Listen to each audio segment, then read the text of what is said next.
xuska dhalashada mawlidka nabigeena maxamed naxariis iyo nabadgelyo korkiisa ahaatee ayaa xus lagu weyneynayo ay soo qaban qaabiyeen beelaha alshaanshe ee kamid ah beelaha banaadiriga ayaa lagu qabtay magaalada muqdisho. xuskan ayaa waxaa kasoo qaybgalay culimo diinka, odayaasha dhaqanka beelaha alshaanshe, nabadoono, siyaasiyiin, ganacsato kasoo jeeda.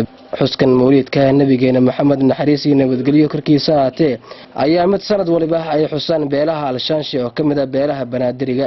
xuskan lagu weyneynayo dhalashada nabigeena maxamed sallallahu calayhi wasallam ayaa waxaa lagu qabtay hotel Malayka ee magaalada Muqdisho, waxaana lagu soo bandhigay qasiidooyin iyo waliba nime ammaan ka turjumaya jacaylka xabiibkeena maxamed sallallahu calayhi wasallam.